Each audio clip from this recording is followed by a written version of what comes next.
Hello, welcome to Conversations with a Wounded Healer. I'm Sarah Bueno, and today you're going to be hearing very little from me. You're actually going to be hearing an entirely different podcast called Back from the Abyss. And the reason I'm sharing this with you is Dr. Craig Heacock. If you listened to the latest episode of Conversations with a Wounded Healer, you heard from Craig, and we talked a little bit about his work and the podcast being one of those things. And I got to tell you, Craig reached out to me, and first of all, the title, Back from the Abyss, caught me right away.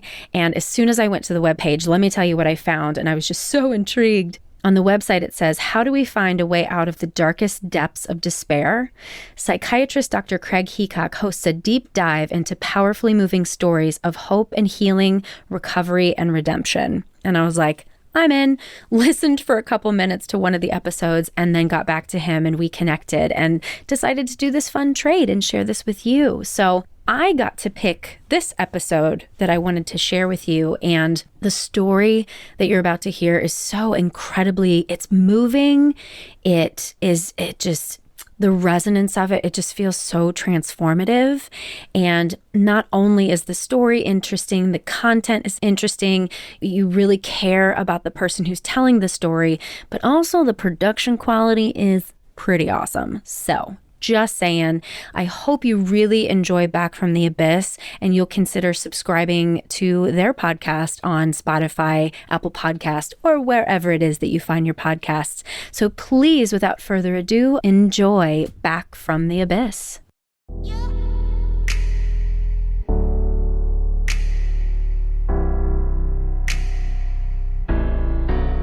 Names and some details have been changed in these stories to maintain confidentiality. Welcome to Back from the Abyss. I'm Dr. Craig Heacock. In this, the 20th episode of Back from the Abyss, I'm going to make my first ask. Not for money or credit card numbers or paywall subscriptions, or for your firstborn or for your left kidney, but for each of you who are finding meaning or hope in these stories, to tell one friend or family member about this podcast, or to make one posting on your social media account. For if each of you brought just one listener to BFTA, our audience would double. And if each of you shared these stories with 2 people, that would triple our reach. And right now, that would be just about the best gift that you, our listeners, could give back to us. Before I introduce this episode, I want to give a special thanks to Chris Johnson, my Back from the Abyss co-conspirator and sound guy. Now, normally I do all the content, Chris does all the music and sound, but for this episode, I asked Chris to help with the content editing. He cut one of my favorite parts because he pointed out, dude, it doesn't really fit in with the flow of the story. And he was absolutely right. Back from the Abyss is all about the stories. We are not an interview show or talk show. We are a psychiatric storytelling podcast, and anything that gets in the way of the stories has to go. So, thank you, Chris, for keeping me on track, not just in this episode, but through this whole project. Each of these 20 episodes has been one of my babies. I've loved every one. Well, in different ways for different reasons. But this episode might be the most important release to date. As I mentioned in the first episode, I think of these stories as balloons of hope that we're releasing out into the world, not knowing how far they will travel or who they might reach, but knowing that each one could change someone forever. If this episode were an actual balloon, it would be huge, maybe 20 stories tall, with Christmas lights and glow sticks and dioramas of happy bounding dogs, a huge Pittsburgh Steelers logo, and the Beatles' Here Comes the Sun blaring out of speakers surrounding the giant basket underneath. And there would be Reese's peanut butter cups raining down from underneath the balloon, and you get the picture. It would be a wondrous thing to behold in the sky. Today, with our 20th launch, we hear Mitch's unforgettable story. Mitch was the first person who I worked with in the MDMA-assisted psychotherapy for PTSD study, sponsored by MAPS, the Multidisciplinary Association for Psychedelic Studies. Mitch suffered 22 years of severe PTSD after a sexual assault when he was just 15. This is his story of how MDMA was able to reactivate what has been called the inner healer or the psychological immune system. But how might a relatively small and simple molecule like MDMA catalyze such profound healing? Listen on and prepare to hear an amazing journey. When I was 15 years old, I was sexually abused by a air quote family friend who was a physician, a doctor who I trusted. Mm-hmm. I think my family did the best that they could at that time. When I was 15, my parents were involved in an extremely bitter and contentious divorce, and my 3 older brothers had moved away from home. And, I think my family did the best that they could under the circumstances. I learned quickly when I was 15 and after that event that the best, again, in air quotes, the best way to deal with it was to put out this outward facade that everything was okay. That happened in the fall of 1995. And if you could act like you were okay, if you could do that long enough and convincingly enough, then maybe things would be okay. Yeah, that semester in high school, I got straight A's, and that was, quickly learned, okay, well, must be okay, he's getting straight A's, and I think that started the process of me really carrying that shame and that weight and that sadness internally, while trying to keep up this outward appearance that I was strong and I was okay. And I remember right after the incident, my family took me to a psychiatrist, and it was a male, and I was just like, are you, again, I think that they were well-intentioned, but it's just like, I remember sitting in this office being like, I'm not saying shit to this guy. I'm not opening up. I just remember being very scared. And yeah, so you were assaulted by an older male, and then your parents kind of unknowingly take you to an older male therapist. Yeah. Whoops. Yeah.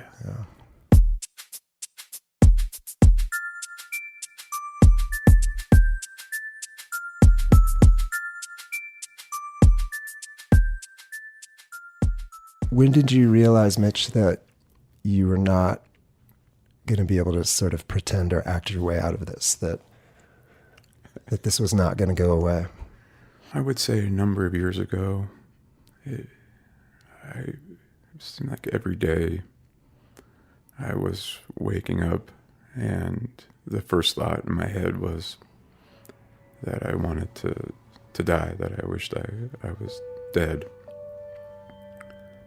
And I remember in one of my old houses, there was a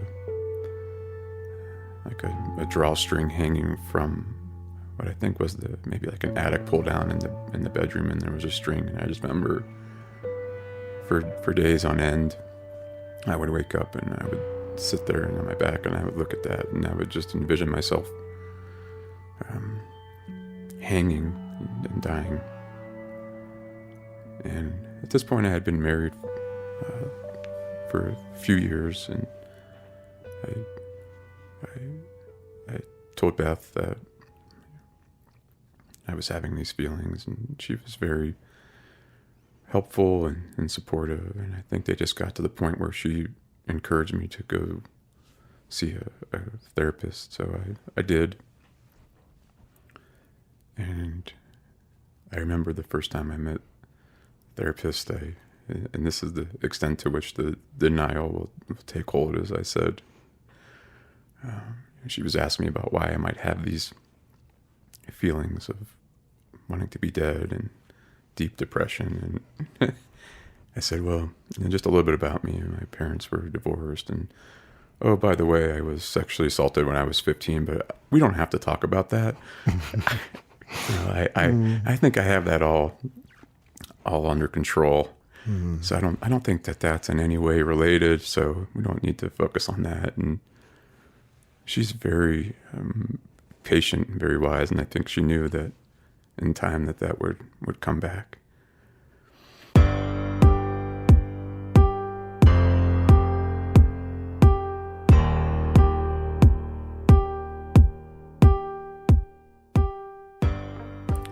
And then I had seen her, my counselor, for a number of years, and just noticed that my drinking got increasingly out of control. Just this kind of constant pressure to want to be alone, want to drink. I found that alcohol would help calm that nervous system, that negative energy that I carried around. That alcohol could help neutralize that. I spent a lot of time alone,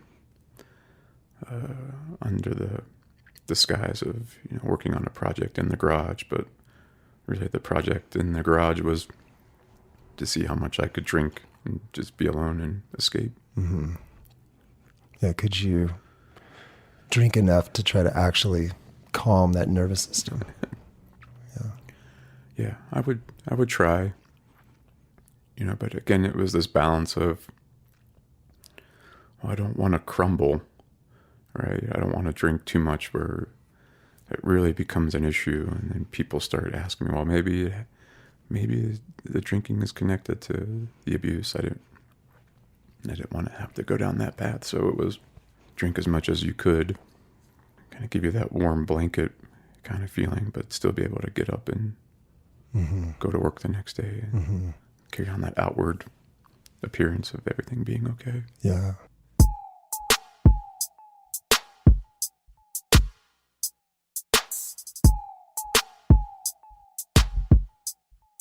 You saw your trauma therapist for maybe 4 years? 5, yeah. Yeah. What was most helpful about the work that you did with her? Well, it took us a number of years to really come back to the abuse. We would talk about certain things, and I think we spent a lot of time really tackling some of the symptoms, anxiety and body image issues and depression and things like that. But it took us a while to come back to the actual abuse. And she's a proponent of the EMDR, and we tried that, and I found it to be, I responded well to it. It helped me try to go back to that abuse, but I found it to be somewhat limited. I couldn't go back on to that day as much as I needed to, I don't think, under the EMDR. Yeah. It's like this trauma is this burning building. It's so hot, everything melts inside, and your therapist could kind of take you in the periphery, or maybe look at it from different vantage points, or sort of start to put your toe in it, but you just couldn't go into the deepest. It was just too hot, too awful. Right. Yeah. And she gave me a lot of good resources, and I still see her to this day. And she's been an amazing part of the journey. One of the resources that she gave me was a website called 1 in 6. And I still remember that. 1 in 6 males have been sexually abused. I remember her and I talking about that, and it was like, yeah, I get it, but it still wasn't enough to kind of break through that shame that I carried of like, yeah, I should have known, I should have done more, I should have fought harder, I should have.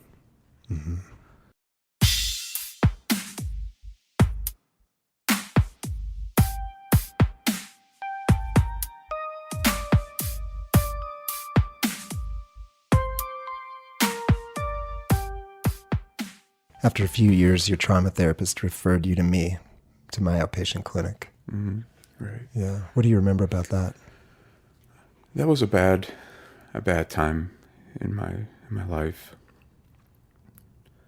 It seemed that I couldn't outrun the trauma anymore. My marriage was falling apart. I was drinking excessively. I just was dabbling in pain pills, just kind of anything that I could use to kind of numb the feelings. And I remember one night we were laying in bed, and she just said, I feel like I don't even know you. I've been married to you for 7 years, and I don't know you, and I want to know what happened to you when you were young. And I remember laying there being like, I would rather die than share this with this person. With the person that you trust the most on the planet. Yeah. You couldn't even share it with her. Yeah. And referred me to you, I think because of, largely because of the substance abuse issues that she knew I was on a bad track with the drinking and developing a strong addiction to alcohol. Mm-hmm. I'm guessing it must have been very scary to come see me, an older male doctor. I mean, exactly the profile of the person who assaulted you. Yeah. I was super nervous, but I talked to my therapist about it, and I trusted her. And I remember I told you my story, and you had immediately offered to open the door to your office. Mm-hmm. Mm-hmm. And that made me feel relaxed. Yeah. But it was harder. I remember walking into your office being like this strong sense of like, don't do it. You got yourself put here once. Mm-hmm. Don't make yourself vulnerable like this. Mm-hmm. Yeah, I remember us leaving the door open. I think I remember that you were wearing sunglasses the whole time. Yeah, that sounds about right. I remember you sitting as far away from me as possible on the couch, which is fine. Yeah, I think that's right. There was so much hypervigilance, so much fear. You looked so scared. Mm-hmm. I pulled up my note from that day. You and I first met, February 3rd, 2017. And in my note, I wrote, quote, "I wake up every morning wishing I wasn't alive. I think about the assault all the time. It's like it happened last week. I still blame myself. Why didn't I stop it? Why'd I go on that boat?" And you talked about drinking up to 12 pack or 12 shots a night. You were so scared and so wrecked. Yeah. Yeah. And I also remember meeting you, that first day and thinking that you seemed like a perfect candidate to do MDMA therapy in the MAPS study. Yeah, I remember you mentioned that and you were excited about it. And at that point, I was just like, yeah, okay. Mm-hmm. Whatever, that's not going to...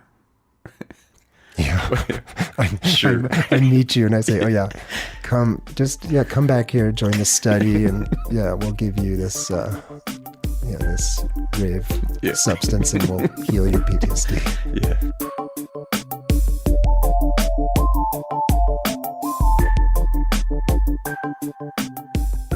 So you were the first person that Karen, my co-therapist, and I worked with, and Mitch, you actually weren't in the study. As you remember, you were in the therapist training part of MAPS. And so in that part, Karen and I knew that you were getting MDMA, and you knew. So that's called open label, whereas most of the study, or the rest of the study, is double-blind placebo. But we knew that very first day coming in that you were actually going to get active drug. You knew. Yeah. And I wonder if you could walk us through that, what you remember about that very first day coming to my office and Karen and I sitting with you to start doing that deep dive into trauma. Yeah. I remember it was right around the end of December of 2017. And there was a long process. I remember screenings and sessions with you and Karen without any MDMA. Just, I called them the speaking sessions, where it was just more of a traditional counseling type session where we would talk about different things. And I remember I had a lot of doubt, disbelief, resistance to the whole thing. Right? It was like I had tried a lot of things, and I think I had resigned myself to the fact that maybe this was just my life, that I would be lonely and sad and drink and just kind of eke by an existence. I remember Beth driving me to your office in the morning and thinking, like, I do not want to do this. I do not want to think about this trauma. I don't want to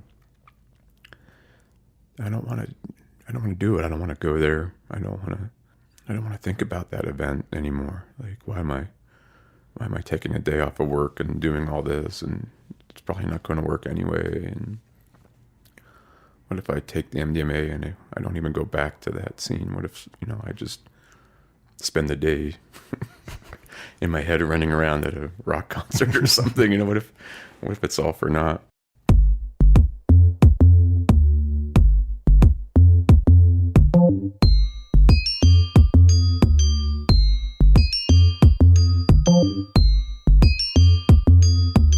I remember right before I took the MDMA, the pills, like in my pill form, Karen, very calmly told me, the MDMA is just a guide, that the healing that you can feel is already in you. And the MDMA is just going to go through your body and help you heal yourself. And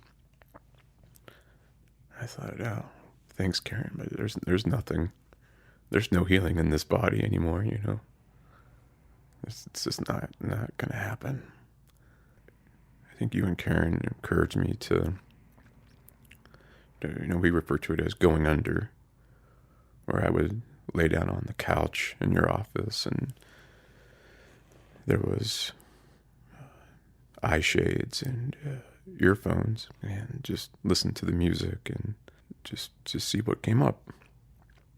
And I remember being like, great, like, you guys wouldn't tell me what the music was all about, so I was like, great, I'm gonna miss work all day, and you guys are gonna make me listen to freaking Enya or something all day, and I'm just gonna and Yanni. Yeah, and Yanni. It's like, great, this is not what I want right now.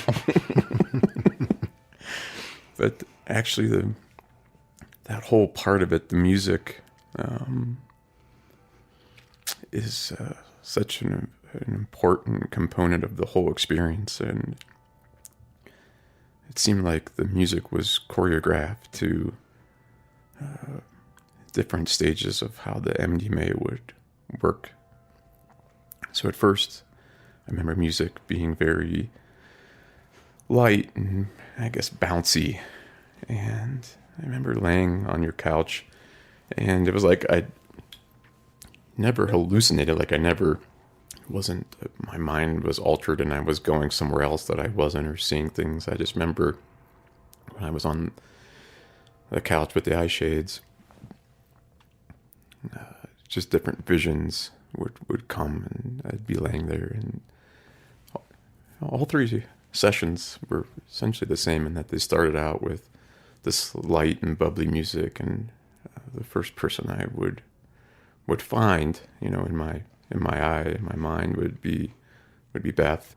The dogs were there, and Beth was there, and we were doing like this weird dance, but we weren't dancing together. We were, in the jungle or something, and like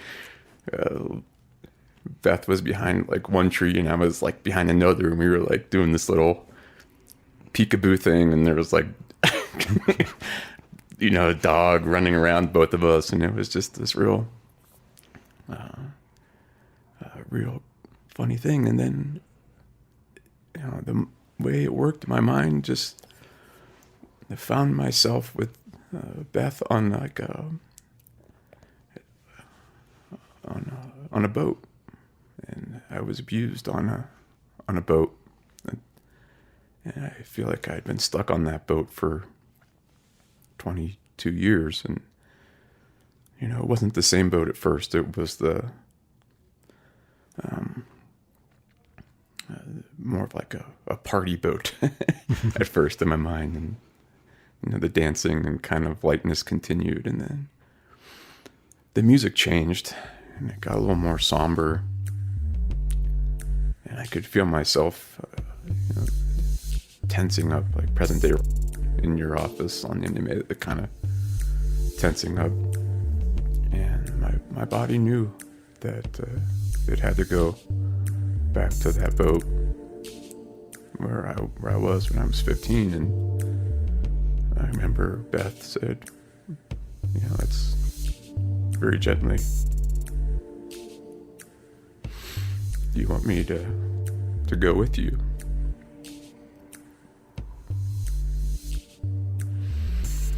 And I said, yeah, let's go to the boat.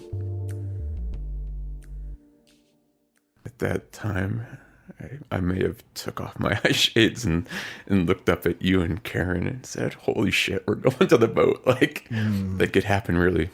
Yeah, I remember that. Really quickly. It was just like, I remember having a fear, like, what if it doesn't help? What if I don't go there? And I think at that time when Beth said, let's, and she didn't push me or tell me I had to go. She just said, it was more of a, I'm here if you want to go to the boat. And I remember thinking, wow, like Karen was right. Like the healing is in there. And leading up to our sessions, you had told me that how MDMA works, that it dials down the fear and allows you to revisit that experience with in a safe manner. And I remember, like, there's no way the fear is going to get dialed down where I'll ever go on that boat willingly, let alone bring somebody else on there with me. Yeah, and I remember being so fascinated that your inner healer, your inner healing intelligence knew what you needed to go back on that boat was you needed Beth. Yeah. And some really powerful things happened during that first session, that first morning. This abuse happened on a houseboat in October of 1995 in Pittsburgh. And I had spent the day on the boat with this guy and his family. And I call him this guy now because one of the things that came out of the study was I still called him Doctor by his last name. Still in my head, Doctor. And you said during one of the sessions, like, we don't call him Doctor. He doesn't get that level of... he's not a doctor. Doctors heal people. So I remember spending the day with this guy and his family on the boat, and then went to his house for dinner, and then he was going to take me home, but we ended up going back to the boat. We ended up back there at night, and he took me into the bedroom, and again, my recollection is that it was under this disguise of like self-care. I needed to be cared for, and I remember at that point all of my sensors are like, this what is going on here, I was very scared. And he abused me, and I froze, and it happened. And as soon as it was done, I remember I threw him off of me and gathered up my clothes and tried to get out of the bedroom on the boat. And it was super dark. I think he purposely turned off all the lights so that people wouldn't be like, oh, what's this one light on in this one boat out on the marina? And I remember struggling for what seemed like an eternity to unlock that bedroom door. And I just remember being so fearful, like, here I am out on this river, out on this marina. It's like a maze to get back to the land, to the shore. Like, what the hell do I do? There's nobody around. So I remember I had my clothes in my hand and trying to get this damn door unlocked, and I couldn't do it. And I was struggling, and he was getting dressed, and he was becoming very agitated at that. I think I probably wasn't his first victim, and I don't think he'd ever had anybody kind of challenge him like that. And he was pleading with me to stop and yelling, and finally we was able to get the door unlocked and running across a series of bridges to get back to the shore, and finally made it to there was a house not too far away. It was the only kind of light that I could see, so I remember running to the house and knocking on the door and just I'm sure those people, I think about them now, like, here it is, 9 o'clock on a Sunday night, and there's a knock at the door, and there's this 15-year-old kid with no clothes on. What that must have been like for them.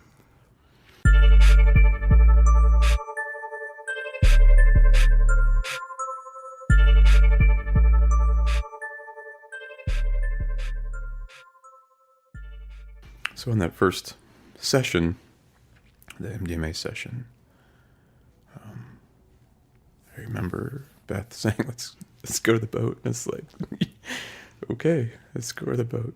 I hadn't let anybody else into that boat in 20 plus years. Nobody's ever gone there with me.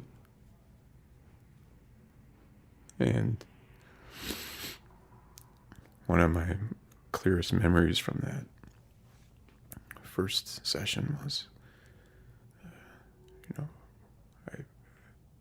Beth was in that room with me, and nobody else had ever, even in my mind, gone to that room. And I remember she was holding my hand, and I was looking up at her, and we were making eye contact, and, well, he was doing his thing, and it was, I showed her what happened, but it was okay. She was there, and we were looking at it, each other. And then her and I practiced for what seemed like, I don't know, on MDMA, it's hard to keep track of time. So it seemed like, in my mind's eye, for an hour or two, Beth and I sat there and we practiced unlocking the door. We practiced unlocking the door. We practiced again, and then we practiced, and then we practiced some more. I'd get stuck and frustrated, and she would say, no, here, this is how you do it. It's okay. And so as I laid there and looked into her eyes, and she, held me, I remember really somber, sad music playing on my earphones. And then when he was done, she said, let's go. And I was able to shed that feeling of being stuck in that room on that boat, because I was able to more quickly just unlock that door and get away. And that was so freeing in so many ways, that somebody else was in that boat with me other than him. And somebody, I had a guide. And showing you how to get out and get out quickly. Yeah. And just to let somebody else kind of feel, see into there. Obviously Beth wasn't there. Mm-hmm. Actually on the boat, but in my mind she was Mm-hmm. able to go back and have that. Yeah, I remember when you were describing this, Mitch, that I thought, who would ever guess that this is how your inner healing intelligence would work, that you would go back into the burning building of your trauma, back onto the boat with your wife who's with you and accompanying you and then helping you figure out how to escape quickly. But then I also thought, that's perfect. Mm-hmm. Of course, like that's a perfect way to go back in, and that you just went there. Yeah, I remember by like lunch on that first MDMA session, I was like, I was a believer. I was like, wow, I had accomplished more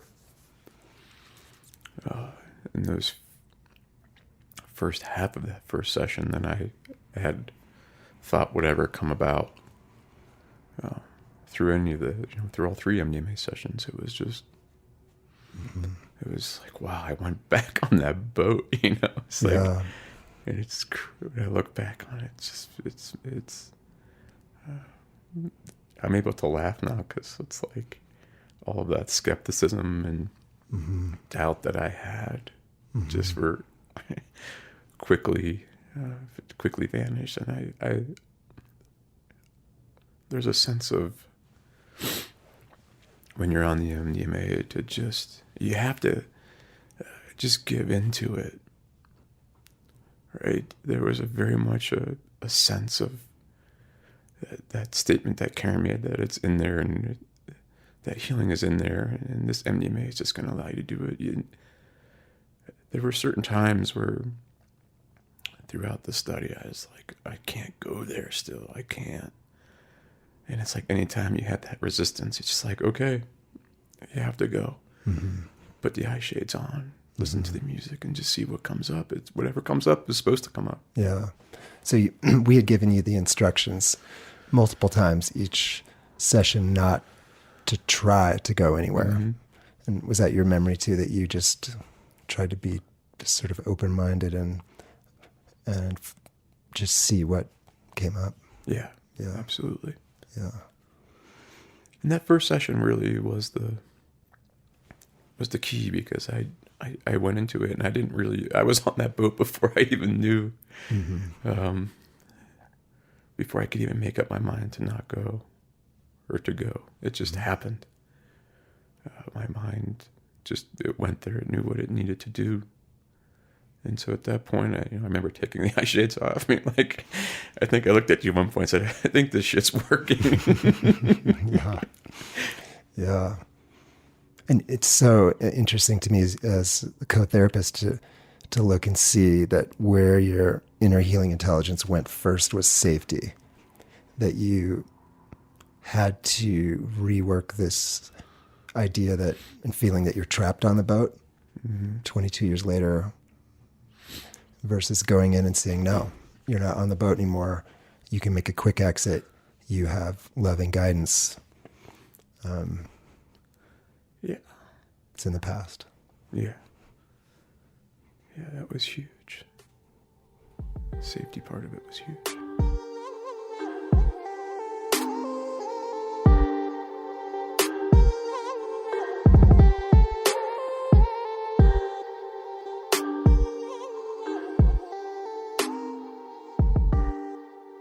One of the common features of people who've been abused as children is this deep sense of guilt and shame that a person thinks that I was somehow partially or fully responsible. And you did some amazing work with the medicine to start to work through your guilt that somehow you were at fault, or it could have been different. Yeah. The shame was, I think that was what was really killing me for all those years. Just this sense of, I should have known. Why didn't I know? Why didn't I fight harder? How did I let it get to this spot? Right, so much that my therapist and I, we came up with this this idea of this like alter ego of like, if somebody came to me now, if a 15-year-old boy came to me and said, and basically told my story to me, my therapist said, well, what would you say? Would you say, yeah, you should have stopped it. You should have known, and we'll talk more about this. She goes, what would you name this person? What would you name this? And me not being very creative, I said, well, I'd name him Double Standard. So the sense of double standard was really prevalent throughout my life of, yeah, maybe it's okay for somebody else to not know, but I should have known. I should have stopped. And you learn a lot about fight or flight response, but I feel like my body froze on that boat is one way that the shame really took hold of, like, you didn't fight, you just laid there. You didn't yell or scream until afterwards. Earlier that year, in 1995, I'd come down with like the flu or strep throat or something like that. And I remember it was like a Saturday, and my dad drove me to go see this guy to try to get some medicine. And it was like, he saw me on a Saturday, which I thought was kind of weird. And, kind of brought me into the exam room, and, there wasn't how you want to describe it, but there was definitely like inappropriate touching. It was like, hey, I'm here because I have the frickin' flu, man. Like, why are you, making me take my clothes off and lay on your exam table? I just remember being like, oh, it's really like, here's a family friend. Like, I'm not going to say anything. He's a doctor. Like, maybe I don't know. I don't know anything about medicine. Maybe he's checking this something. I don't know. My dad's right there. What's, on the other side in the waiting room. What's going to, So I just didn't say anything about it. Just like, that was weird. Kind of blew it off. But then after the boat, you're just kind of like, damn, you should have known. You should have known. You should have caught all of that warning. And there was another incident where there was a plane crash, I remember, when I was in high school. And he called me like the next day. And again, like, now I can look back at it with a clear mind because of the MDMA, right? He called me the next day, I remember. And he was like, hey, just want to make sure everything's okay. Because my house was by the airport in Pittsburgh. And he called. He's like, I'm not that far away. I just want to see if you need anything. I can stop by. And I was like, no, I'm okay. I'm fine. But it was like those kind of previous points of contact with him that after the boat, it's like, you should have freaking known. My memory is that this came up a lot in the second session. Yeah. Is that right? That you started, again, remembering vividly these antecedents, and as I pointed out, I said, Mitch, you were groomed. Yeah. Like this was a very carefully thought out process. And right. You'd never been able to go back and put the pieces together. One of the most amazing things that I remember about that whole session, it was like the cosmos all aligned. We were talking about this concept of, as you call it, being groomed, and that was a term I'd never heard before. Just even knowing that there's a terminology for it was, in a way healing. Like, oh, no, this happens. It's like, a thing. It's a thing. Like this happens. But I remember, I could never have gone back there to unpack even these prior encounters with him without the MDMA. I mean, my body had just completely blocked all of that out for decades, for years. I mean, it was like, no way. Why would I go back to that spot? I couldn't, I couldn't do it. But on the MDMA, you could go back and look at it with an objective lens, an objective view. And I remember I took off the eye shades and we were talking about this concept of grooming.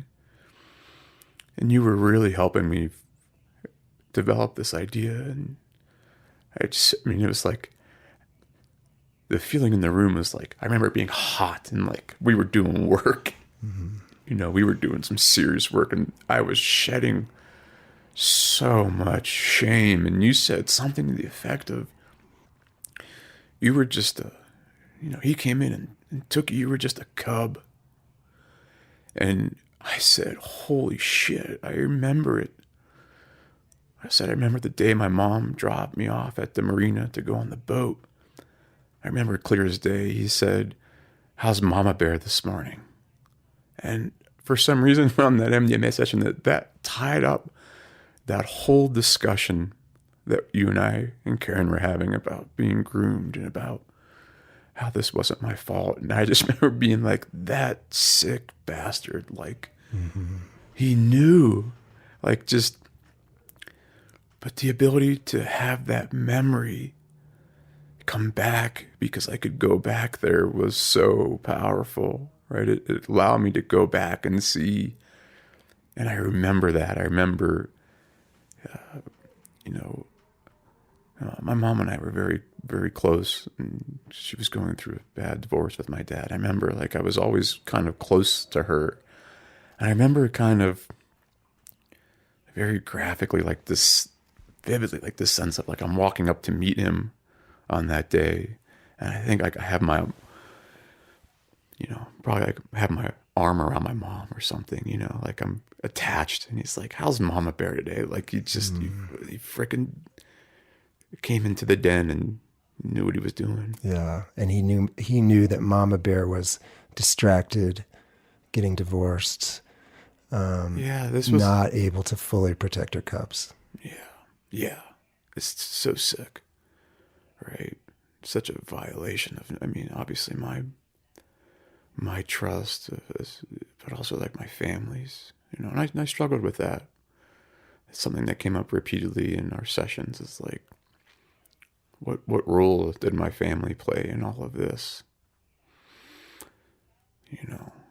And I think the facts in some ways speak for themselves, that I fell through the cracks, right? Mm-hmm. That this was allowed to happen. But the MDMA also brought on a tremendous sense of wanting to reconnect that and not put blame where it was supposed to be. Yeah. Not on my family. Certainly my family never intended for this to happen. They never, and I'm sure that they had their own immense feelings of guilt and responsibility. Yeah. I was so impressed with the work you did, especially in that second session, around fully putting 1,000% of the blame on the one person, which actually brings me to one of my favorite memories of our work together is when, in a lot of ways, his name was like Voldemort. It couldn't be spoken. Right. Was that in the second session where we actually all started yelling his name? Yeah. Fuck you, whatever his name is. And the three of us just all yelled that together. Yeah. Yeah.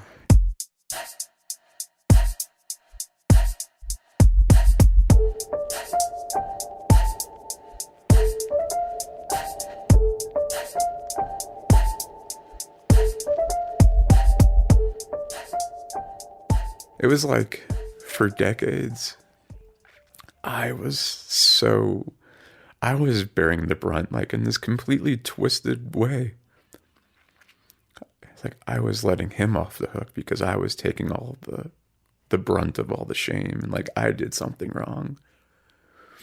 And it was like just those words, Mama Bear. Just like And certainly there was a lot more work to it than that, but I just remember like that encapsulates the feeling of like, no, like that, like it, that showed in my mind the intent and the malintent, the cruel intent he knew what he was doing. Yeah. Do you think it was after that second session that you were mostly able to flush the guilt, or did it take longer? It took a little longer. In my third session was super, super powerful. And at that point, we'd had 2 really amazing sessions. I remember being like, well, what's left on the third session? Maybe like we got this thing whipped. Like we don't, there's nothing really left to talk about. Yeah. I was thinking that too, driving to that third session. What are we going to do? Yeah. Maybe we should just take off our blindfolds and have a dance party or something. But a couple of things happened in that third session that were really, I think, massive shifts.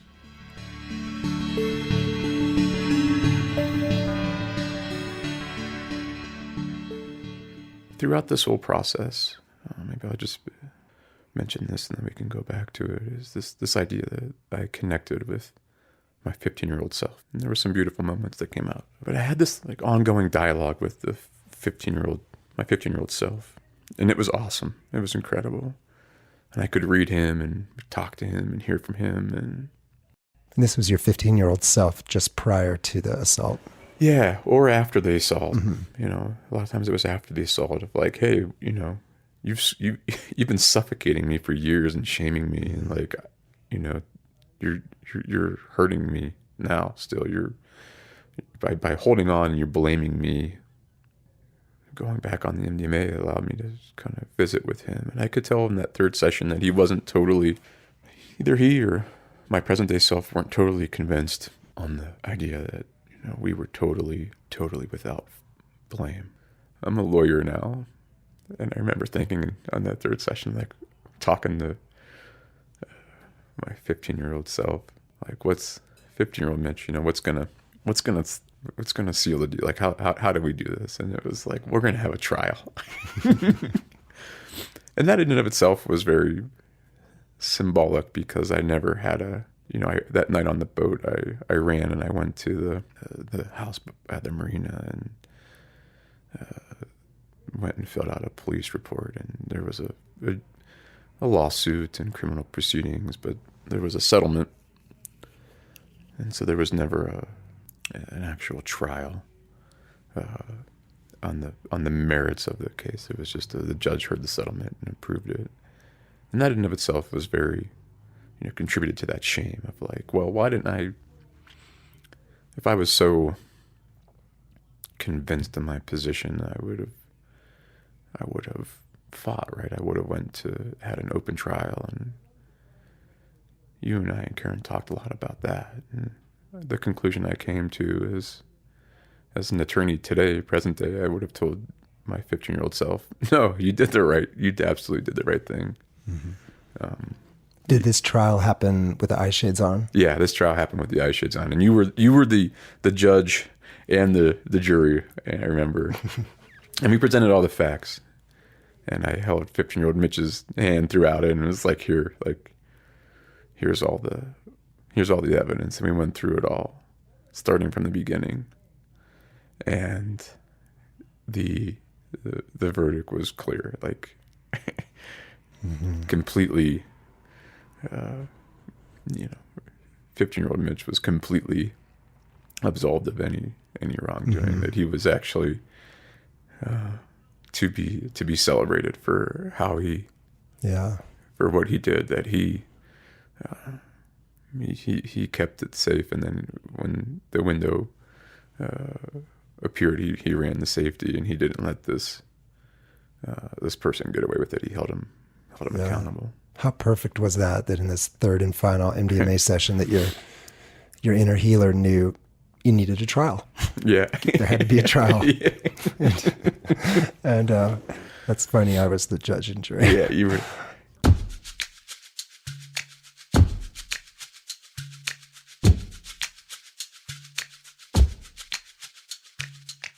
Tell me, Mitch, a little bit about the role of touch in the study. Now, one of the things that all the therapists in the MAP study do is we talk to people extensively about touch, that touch has to be initiated by the participant, that touch should always be non-sexual. Touch can be a powerful part of the healing, but it also can be very, very frightening. And given that to get in the study, people have physical and sexual abuse often. So how did that evolve for you? I'm laughing because I remember during one of the before MDMA, or experimental sessions, it was you told me that you and Karen both mentioned, well, touch can be very healing when you're on the MDMA, and I just remember being like, these people are crazy. Like, there's no way I'm gonna that I will, no matter what happens, get the urge to have some sort of touch. And when that was, I think, symbolic of just my life since I was 15. It's like I never let anybody touch me. I never, physical contact for me was very, very scary, very, triggering in some cases, and even with my wife, touch can be a scary, scary thing. And so I was like, yeah, okay, like I'm going to take this MDMA and all of a sudden we're going to just, be hugging it out. But I can think of at least two incidents of where touch was very, very powerful. I think it was our second session. Karen locked, she locked 15-year-old Mitch inside my chest. And it was maybe one of the most beautiful parts of all three sessions.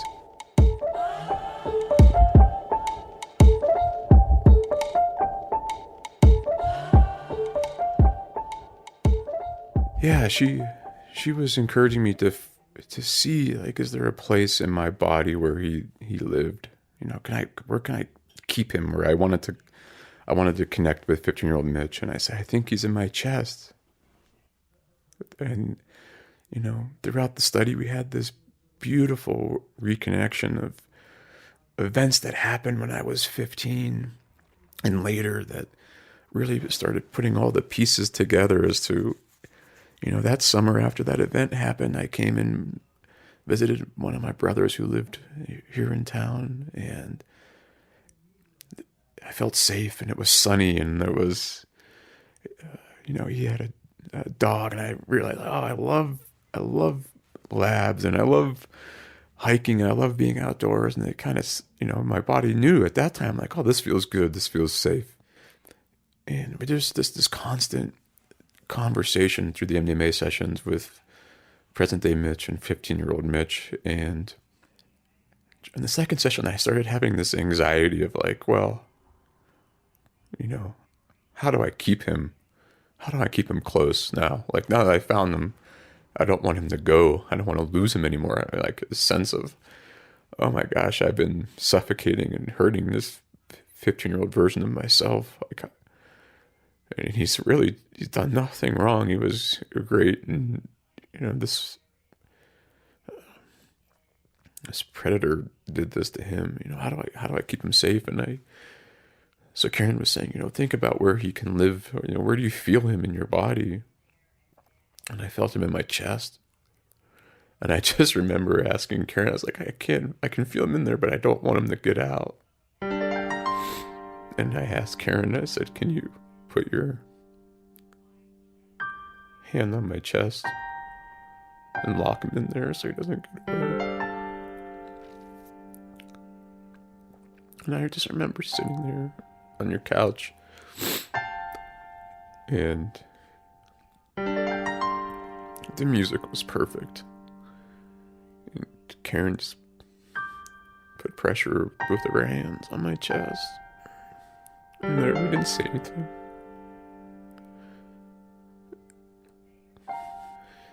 When you're under the MDMA, you don't hallucinate, but it can give people and objects, sort of a bluish halo around them. And I remember I peeked under my eye shade and I looked up at Karen, and she has like long gray hair, and it looked kind of blue at that moment. And she just, I remember it's like very much like an angel, just with her hands on my chest, just locking him in there. Again, I don't know how long we were in that position, but it seemed like for a long time.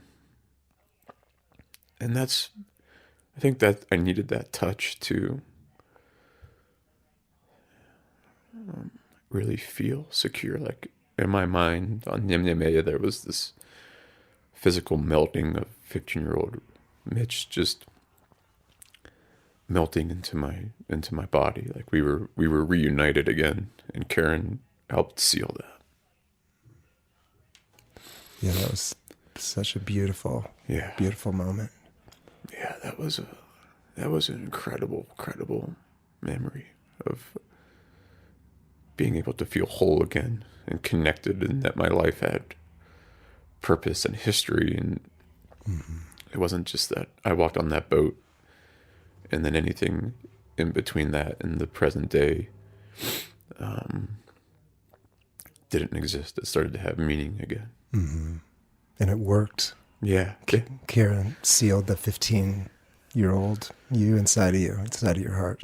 Yeah. Still to this day, I can feel him, and I'll find myself tapping my chest and be like, there he is. I can kind of feel him. Mm-hmm.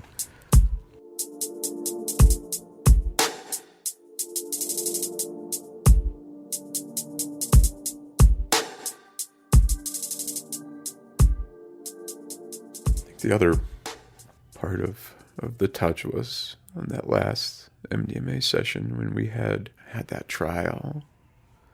There was this lingering feeling of double standard and this like ego. Like what was he? What purpose did he serve? Mm-hmm.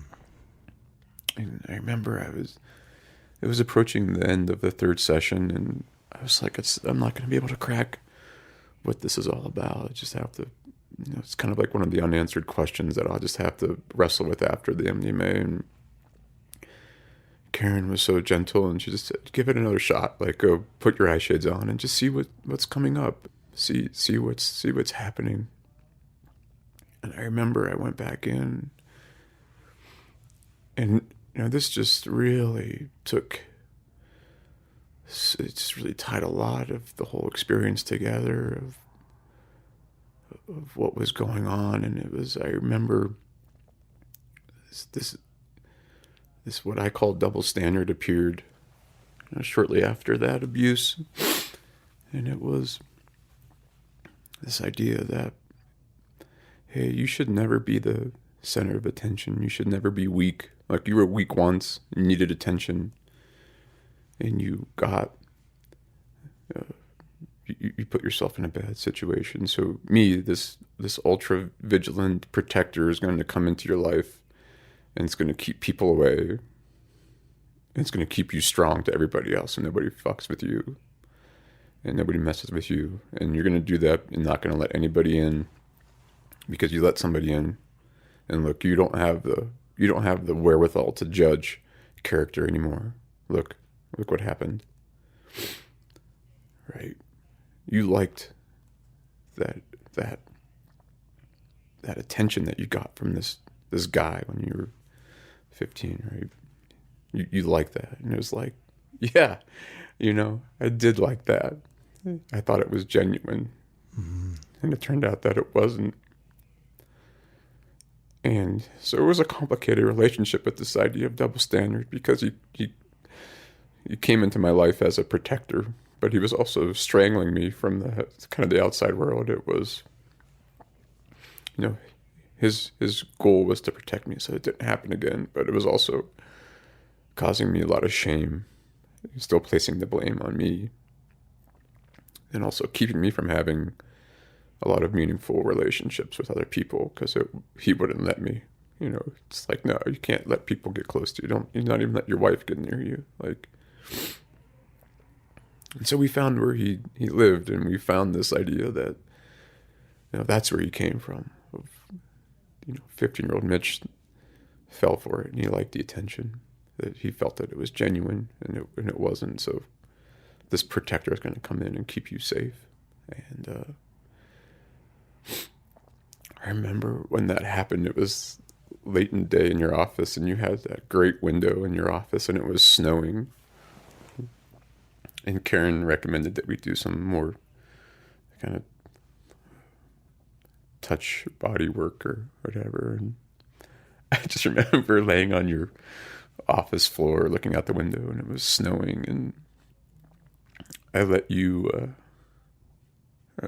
this idea of good touch came up, and we wrote about it extensively in my journal, and I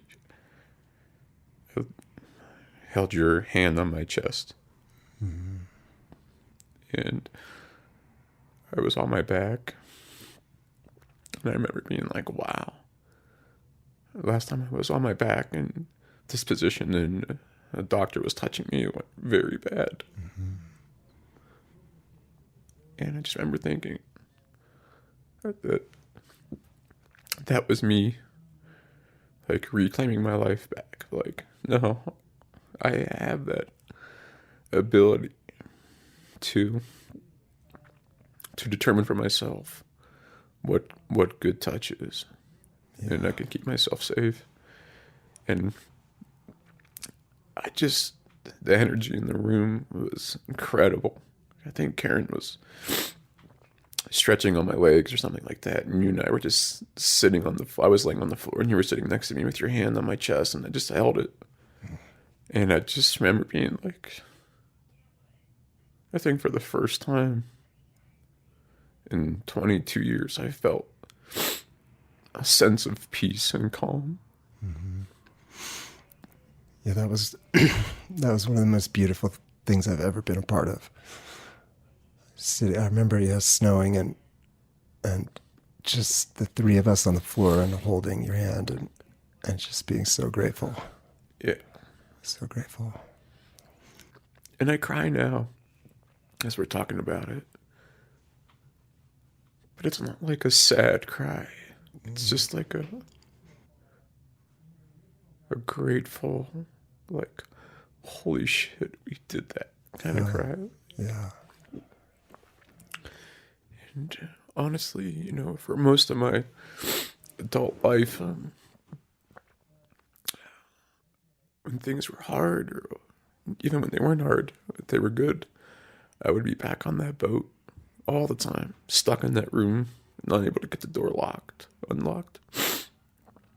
And now, I don't ever really go back there. I go to your office, to one of those scenes where your hand is on my chest, and we're listening to music, and there's good touch, or Karen locking 15-year-old Mitch into my chest. It's like my whole brain has been kind of reprogrammed. It's like there's a new starting point. Instead of the starting point going back to the boat, it's back to your office. Yeah. And my memory is right around this time on the floor in the last session. I think then you got back up on the couch, and the soundtracks that we have through Maps and that Karen made don't have English words, but do you remember when Beatles' Here Comes the Sun came on? Oh, yeah. And we all listened to that really loudly and sang along with it. Yeah. At the end of the third session. Yeah, that was amazing. It was like I said, I was like, and the music was great throughout the whole session. I told you, I joked that no Yanni. No Yanni. No, listening to Enya for 3 freaking days, but it was really. The music was perfect, but particularly Here Comes the Sun, I just remember being like, it was like, I wish I had the words to describe it. It felt like it was, I I had like a new chance at life. Yeah. It was so healing. And I remember too at the end, I think this was maybe true at this end of the second, but for sure that end of the second and third sessions, that you and Karen could give each other such a loving, beautiful hug, and you and me too. Yeah. That to me was the most striking thing, that you wanted to hug me and that we could just hold each other and just cry. Yeah. Yeah. Yeah.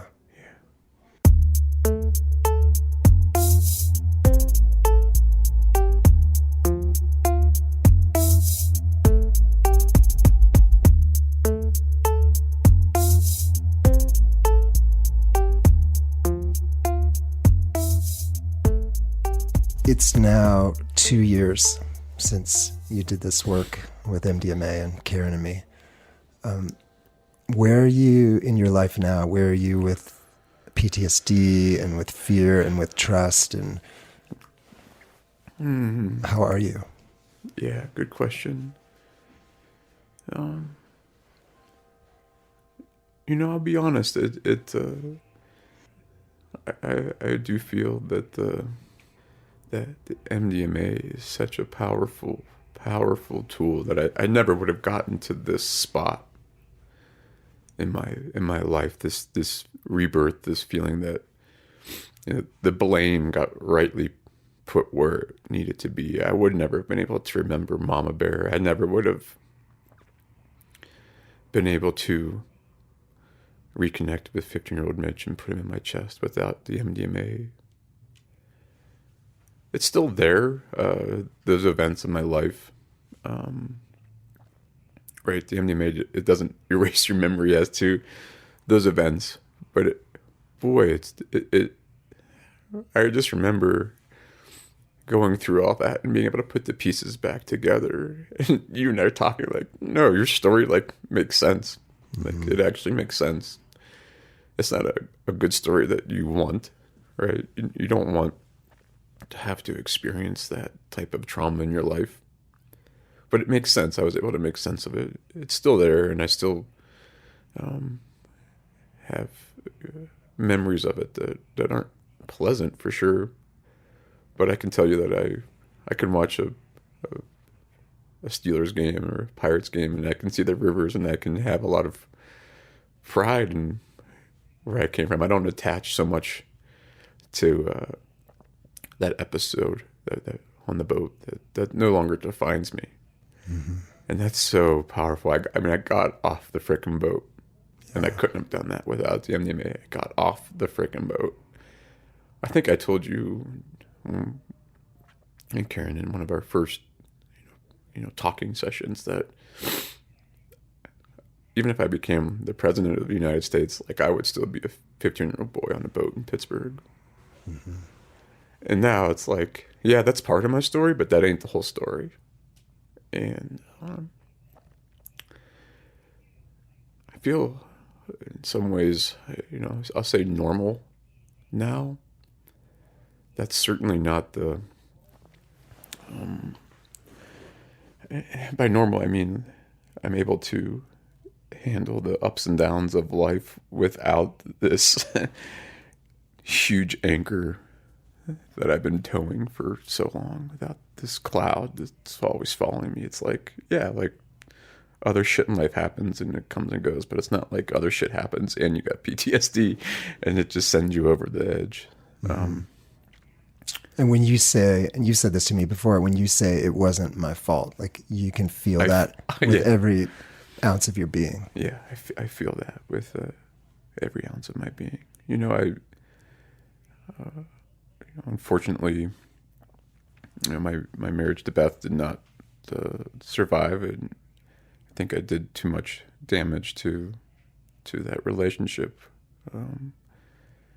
But to this day, she's one of my dearest and best friends. She was my guide through the whole MDMA sessions, and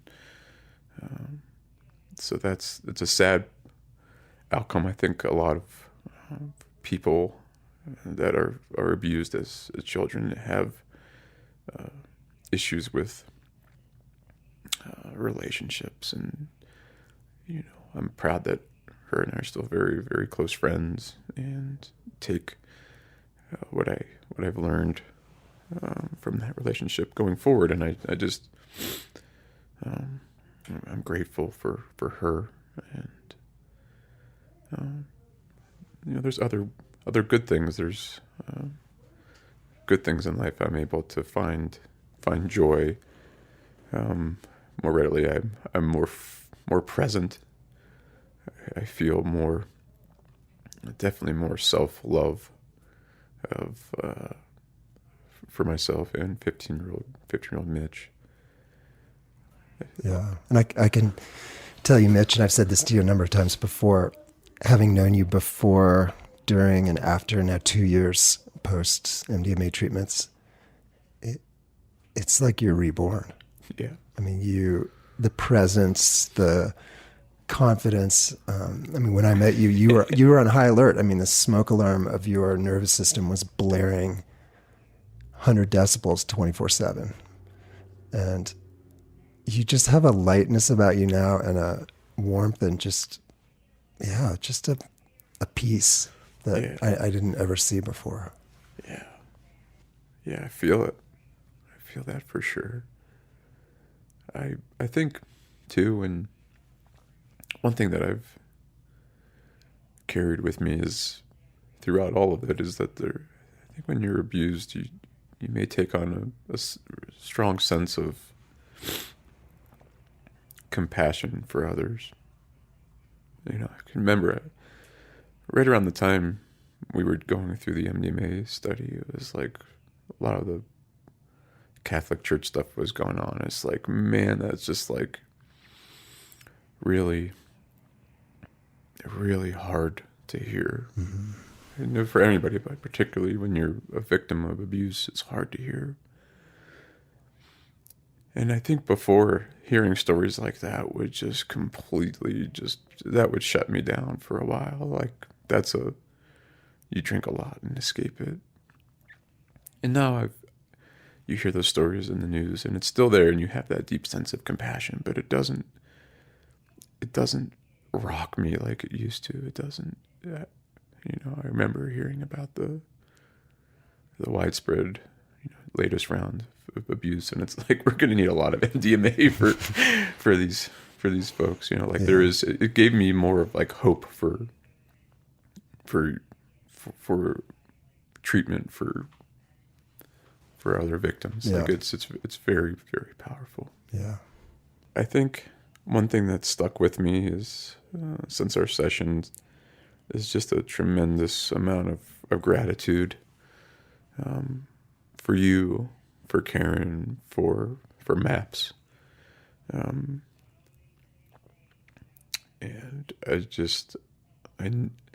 I've never met anybody from MAPS, and to think that there's people out there that who've dedicated their lives to helping people like me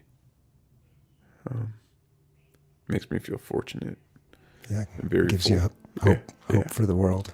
Yeah, tons of hope. And when I finished my last session, I was able to write out my whole story. And I think I started it off of the very fact that I can write this story down on paper is because of you, Dr. Craig, and Karen, and my therapist, and particularly the people at MAPS who do this work, and it's amazing.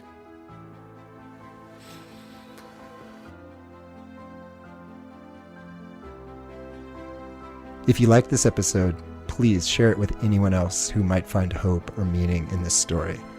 Check out our website, bftapodcast.com, where you can learn more about us and this project, get more information on the treatments mentioned in the stories, as well as additional resources and music credits. You can also email us with comments or story requests. If you have time, please rate us on iTunes, as this helps us spread these stories far and wide. Much gratitude to my good friend Chris Johnson, who does our sound, and thank you for listening to